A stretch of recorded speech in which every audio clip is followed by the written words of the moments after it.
چلو آج کا سبق ہے ہمارا واو مدہ. کون سا سبق ہے؟ واو مدہ. واو ساکن سے پہلے پیش ہو تو واو مدہ ہوتا ہے. واو مدہ کو ایک الف کے مقدار کھینچ کر پڑھیں گے. اس کو سمجھنا ہم کو کیسے پڑھیں گے. جیسے حمزہ واو پیش او، با واو پیش بو، تا واو پیش تو، فا واو پیش سو. اس طریقے سے اس کا ہجے کرنا. اب روانی کیا ہے؟ ہارون.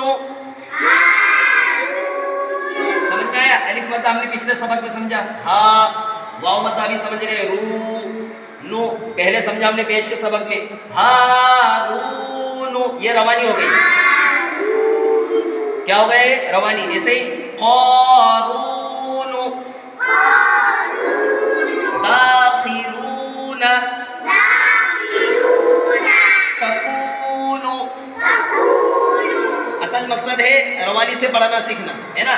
ہجے اس لیے کرنا تاکہ ہمیں حرف سمجھ میں آئے کہ کیا حرف ہے، کون سی ساکن ہے، کہاں پر مدہ ہے، کہاں پر حرکت ہے.